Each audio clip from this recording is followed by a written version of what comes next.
Buldhana urban bank की सभी शाखाएं आज बंद रखी गई है। वहीं पुणे जिले की शाखाएं भी 2 दिन तक बंद रहेगी।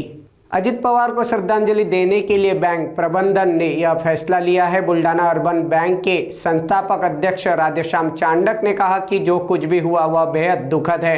उन्होंने बताया कि 4 दिन पहले ही अजित पवार से उनकी फोन पर बातचीत हुई थी। भाई, आज राज्याचे उपमुख्यमंत्री अजित पवार यांचं विमान अपघातात दुःखद निधन झालं आणि आपण त्यांना शोक संवेदना व्यक्त करत असताना बुलढाणा अर्बनच्या ज्या काही शाखा आहेत त्या बंद ठेवण्यात आल्या. काय सांगा? आज महाराष्ट्रातील सर्व शाखा बंद राहतील आणि पुणे जिल्ह्यातील उद्या पण बंद राहतील. आज आणि उद्या 2 दिवस बंद राहतील सर्व शाखा. आपले आणि अजितदादांचे संबंध घनिष्ठ होते आणि खूप 2006 मध्ये त्यांनी मला MLC तिकीट दिलं होतं. त्याच निवडणुकीला उभा होतो. दुर्दैवाने 7 मताने मी त्या ठिकाणी पडलो. तेव्हापासून मी राष्ट्रवादीशी जोडला गेलो होतो आणि त्यांच्याने माझे फार चांगले संबंध होते.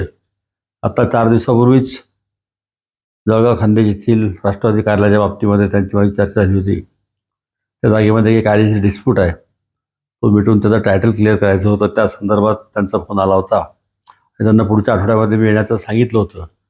परंतु असं घडेल याची कोणीच कल्पना करू शकत नाही. जे काही घडलं ते महाराष्ट्राच्या राजकीय दृष्टीने अतिशय वाईट आहे. खूप मोठी भोग निर्माण झाली. ईश्वर त्यांच्या आत्म्यास शांती देवो आणि बुलढाणा परिवारातर्फे आम्ही विनम्र श्रद्धांजली त्यांना अर्पित करतो.